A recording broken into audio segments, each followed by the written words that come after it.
The third one. Who said the third one? Okay, why did you like the third one? Okay. It showed the reality of distant places, which we know, but we don't really see it. What is the reality that intrigued you, like that made you curious? Well, what intrigued me was that as a people, we do so well for ourselves in spite of everything. It's really amazing. I'd like to disagree with her because I found the first film to be the most interesting. As what I felt was on the three films, there was a question on the second film, but what do you prefer, the negative or the positive? And the third film was more on the negative side because there were quite a lot of disturbing themes in it. And for children, having children, yeah, I thought the first and even to a certain extent, the second film too was quite good. I did not understand, maybe for the theme of the day, children, yeah, I did not understand the third film. No, the children were a surprise for me today. Wow, for the first time at FT Zone, we have kids coming and watching. So the entire curatorial package was to just glimpse into their world of imagination. So, but the fact that few of them stayed back and they were like discussing purely incidental today. Thanks to the parents who just came here. But yeah, why do you say the first film was the best? Or like one?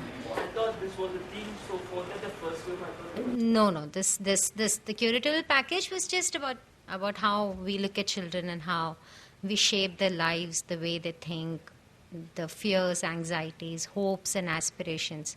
How do we structure them and what is the process of socialization? I think that was the attempt. I've got memories of myself in my childhood, and the problems and the trouble of studying, learning, and it was a very sweet and a pleasant 2 hours. I didn't even realize when it flew by. So I savored it completely, and I enjoyed all the three films. Thanks.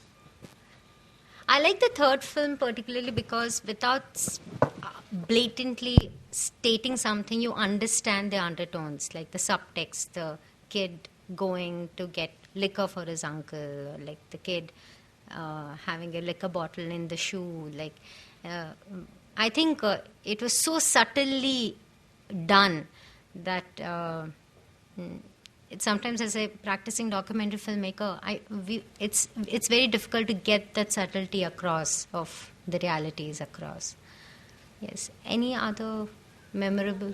The kid who dropped out. There were many. Water. Which one? In the third film.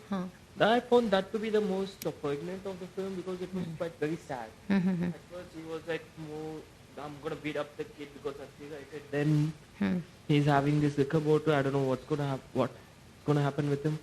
And then there was a lot of this undertones of corporal punishment. Then there was adults like stopping them, the children from studying. So everything was too subtle on that. But there was a strong undercurrent of it. Especially there was a, Actually, what really hit me, I mean, it speaks about the alienation from your own land, the way I see it. It's very much in the now. There's no judgment on the part or no agenda of the director or the producer. And I think it speaks about the trauma of alienating yourself from your own land, where the Tamil person is trying to learn English. If you learn Tamil, you would be much easier. But you have to struggle with English. And the troubles and the trauma of that's why we have these huge dropouts. So I think, educationists need to see this and it brings it out very clearly, is what I thought. I thought the editing was done very intelligently, especially the shepherd boy who says, like, I don't go to the school, and then the next shot you see an elderly shepherd just, you exactly know what's the future of this kid. And